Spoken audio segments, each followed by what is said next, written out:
All right, what is up, guys? We're back. Today we're gonna be doing something a little bit different. We're gonna be talking about the top 5, in my opinion, in no order, undervalued-ish muscle cars. Basically just top 5 muscle cars that you can get for a pretty good deal for what you're buying. So the first on this list is gonna be the first generation S197 that came with the 5.0 Coyote.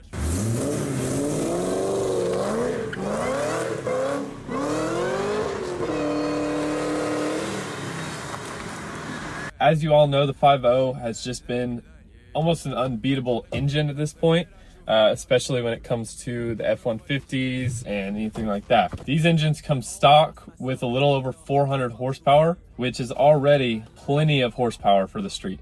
My S95 barely cracks 200, and it's pretty fun. So if you double that stock, you're gonna have a good time. These cars have unbelievable aftermarket support. Anything from if you just want to be stancy or whatever, you want to have a show car, if you want to build it, you can do all different options. You can get a full bolt-on, make a bunch of power. Obviously you have nitrous, you got superchargers, you got turbos, whatever you want to do, you have the option. And it plenty of modding capability in these 5.0s, a ton. Next on this list is going to be the Pontiac GTO.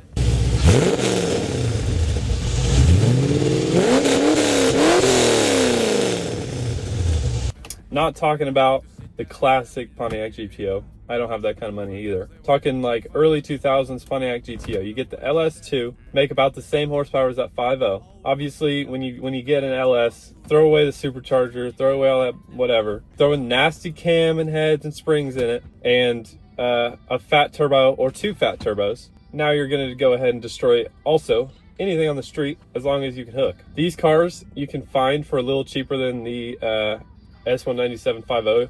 I've seen pretty clean ones here in Tulsa, like $12,000–$15,000. Clean bodies, 6-speed manual, 400 horsepower, LS2. Also, insane amount of modding capabilities. Super reliable, super easy to work on.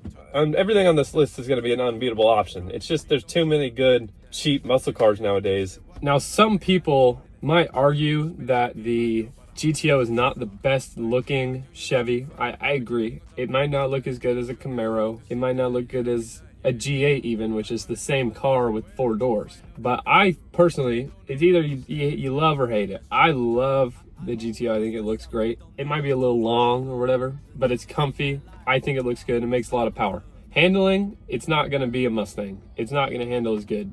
Unless, I mean, you could, but you're going to dump a lot of money into it. So this is more of a car that you're gonna go fast. That's about it.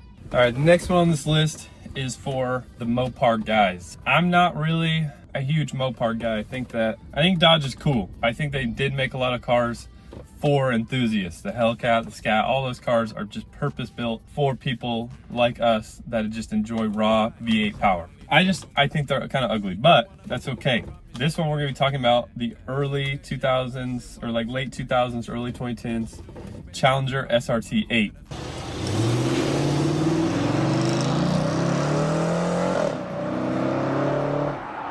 The SRT 8 came with also a good amount of power. It also came with a 6-speed manual.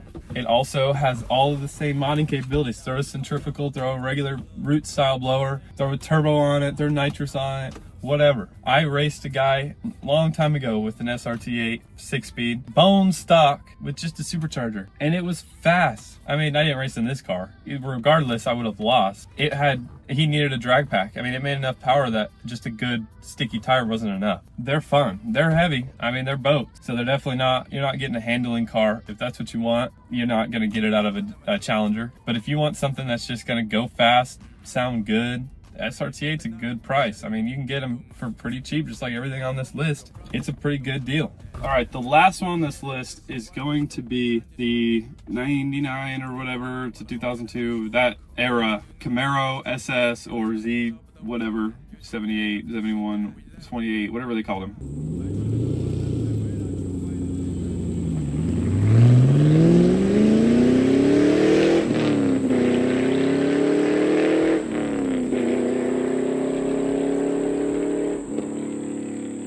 That generation Camaro LS1 same-ish platform as the C5 Corvette, just gonna be cheaper. Now, you better get a hold of one pretty soon because I've noticed the prices of them are going up because the LS is a good engine. Everybody wants an LS powered car, especially because I've noticed, I don't know if anybody has or not, but if you go out to car meets back in the a couple years ago, all Mustangs, every single car ever is a Mustang GT 5.0 out of 10-speed or 6-speed. There were just so many because they're so easy to mod and they're just amazing. Last time I went to a car meet this weekend, I saw just as many newish Camaros as I did Mustang GTs. It was like a 50-50 mix because I've noticed a ton of people have been modifying Camaros now. They're just equally as popular now. You can do it just about the same mods as you can to a GT. Now you can put a supercharger on them, centrifugal, nitrous, or you can just go big fat turbos, or you can just do NA. The NA ones are insane. Heads, cam, intake, the big Ram intake, out the hood, crazy looking car. They are fast and it's impressive. And so I think that obviously we're talking budget. We can't go get a new Camaro, but you can get an older one that still has an LS and you can do the same stuff to it. I've seen C5 Corvettes eat on the street, so you can make a Camaro eat on the street. Intake or turbo or supercharger or whatever. Maybe not supercharger. LSs are kind of weird with the superchargers, but centrifugals or turbos or nitrous or NA, they sound nasty. It's so much easier to do heads, cams, everything on an LS. It's just one cam at the bottom. The heads are easy to pull. It's just a way easier car. This Mustang, the heads are harder to pull off. You got overhead cams. If you have a 4-valve or whatever, you have dual overhead cams.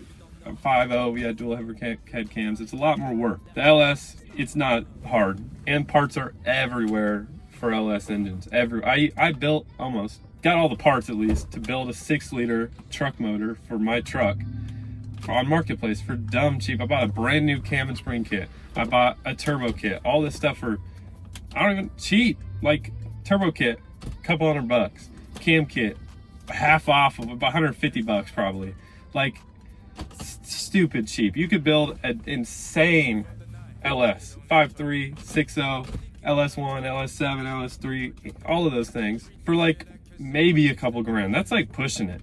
That's pushing it. If you have the time and you can do the work yourself and you just want it to be fast and you don't really care too much about reliability, a couple grand and you've got a high horsepower LS engine. Well, that's gonna go ahead and be the end of it today.